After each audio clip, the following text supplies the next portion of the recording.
শহীদ রাষ্ট্রপতি জিয়াউর রহমান একজন ক্ষণজন্মা পুরুষ ছিলেন। স্বাধীনতা পরবর্তী সময় খনি হাসিনার পিতা শেখ মুজিবুর রহমানের সময়ে বাংলাদেশে দুর্ভিক্ষ হয়েছিল।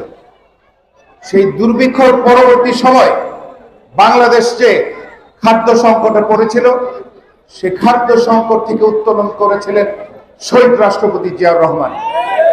সেই শহীদ রাষ্ট্রপতি জিয়াউর রহমান আজকে বাংলাদেশের সংস্কার নামক একটি বাক্য যে কোনো সময় যে কেউ বলে এবং এই সংস্কারের কথা বলে জন আকাঙ্ক্ষিত যে নির্বাচনের অপেক্ষায় বাংলাদেশের জনগণ, সেই নির্বাচনকে পিছানোর জন্য যে বাক্যটি ব্যবহার করা হচ্ছে বর্তমানে, সেটি হচ্ছে সংস্কার।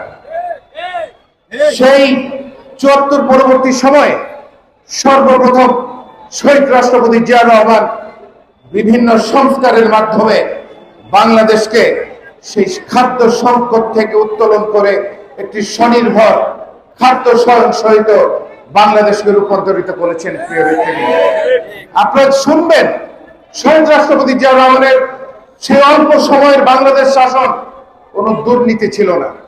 উনি নিজেও দুর্নীতি করেনি এবং কাউকে দুর্নীতিতে সুযোগ দেয়নি। বাংলাদেশের এমন কোন নেতা, এমন কোন মানুষ নয়, সেই অল্প সময় শহীদ রাষ্ট্রপতি জিয়াউর রহমান যখন বাংলাদেশের শাসন ক্ষমতা গ্রহণ করেছিলেন, কেউ বলতে পারেননি, এখনো বলতে পারে না শহীদ রাষ্ট্রপতি জিয়াউর রহমান দুর্নীতিতে যুক্ত হয়েছিলেন এবং ওনার শাসনামলে কাউকে উনি দুর্নীতিতে যুক্ত হতে দিয়েছিলেন। প্রিয় নেতৃবৃন্দ, গত 18টি বছর আমরা বাংলাদেশ জাতীয়তাবাদী দল বিএনপির নেতা এবং কর্মীরা, তাদের পরিবারের অংশীজনরা এবং বিভিন্ন বিএনপির সাথে যারা সমন্বয় দল এই বাংলাদেশের মানুষের ভোটাধিকার আয়োজনের জন্য জীবন দিয়েছেন, জেল খেটেছেন, রাজপথে রক্ত দিয়েছেন এবং এই গত 18টি বছর এই বিএনপির নেতাকর্মীরা, সমন্বয় দলের নেতাকর্মীরা এই জুলাই আগস্টের পটভূমি তৈরি করেছিলেন। কিন্তু আমরা দেখতে পেয়েছি এই জুলাই আগস্টের আন্দোলনকে শুধুমাত্র একটি দল এবং তার সাথে যুক্ত হয়েছে যারা ওই স্বাধীনতা বিরোধী ছিলেন, তারা আজকে তারা যুক্ত হয়ে তারা এককভাবে এর কৃতিত্ব নিতে চায়। আমরা দেখেছি এই 18 বছর যাবৎ শেখ হাসিনা যুদ্ধে, মহান মুক্তিযুদ্ধে যদিও তার বাবা এবং তার দল, তাদের কোনো কৃতিত্ব নাই, তারা মহান স্বাধীনতা যুদ্ধে অংশগ্রহণ করেনি, কিন্তু 18 বছর তারা এই মহান স্বাধীনতার কৃতিত্ব তারা এককভাবে তারা নিয়েছে।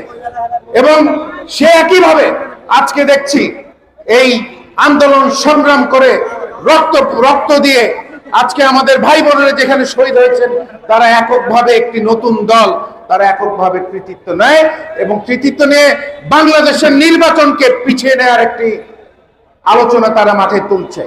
প্রিয় নেতৃবৃন্দ, এটি একটি ষড়যন্ত্র। বাংলাদেশের মানুষ, বাংলাদেশের বৃহত্তর একটি অংশ, বৃহত্তর থেকে বৃহত্তর একটি অংশ, তারা বাংলাদেশে তাদের ভোটাধিকার প্রয়োগ করে তাদের পছন্দের ব্যক্তিকে তাদের ভোটাধিকার দিয়ে তাদের নিজের দাবি আদায়ের জন্য তারা সংসদে পাঠাতে চায়।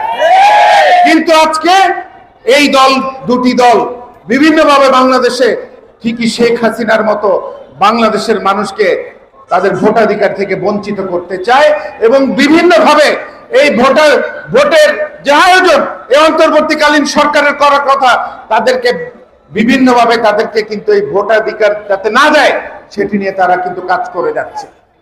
বিএনপির ভারপ্রাপ্ত চেয়ারম্যান জনাব তারেক রহমান, আমাদের দুর্ভাগ্য, আমাদের মতো বয়সী যারা আছেন শহীদ রাষ্ট্রপতি জিয়াউর রহমানকে দেখে নাই, বা আমরা জন্মগ্রহণ করেছিলাম আমাদের বয়স অত্যন্ত কম ছিল। শহীদ রাষ্ট্রপতি জিয়াউর রহমান যে কর্মদক্ষতা আমাদের সচক্ষে দেখার সুযোগ হয়নি, কিন্তু আমরা দেখেছি দেশনেত্রী বেগম খালেদা জিয়া কিভাবে বাংলাদেশকে শাসন করেছেন এবং বাংলাদেশের মানুষের পক্ষে দাঁড়িয়েছেন।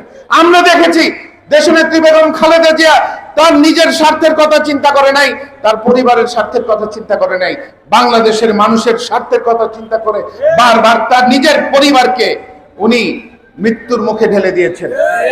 আমরা দেখেছি বিএনপির ভারপ্রাপ্ত চেয়ারম্যান জনাব তারেক রহমানকে, জনাব তারেক রহমান সর্বপ্রথম এই 18 বছরের মধ্যে বিএনপি থেকে প্রথমে 27 দফা, পরবর্তীতে 31 দফা সংস্কারের ঘোষণা করেছেন।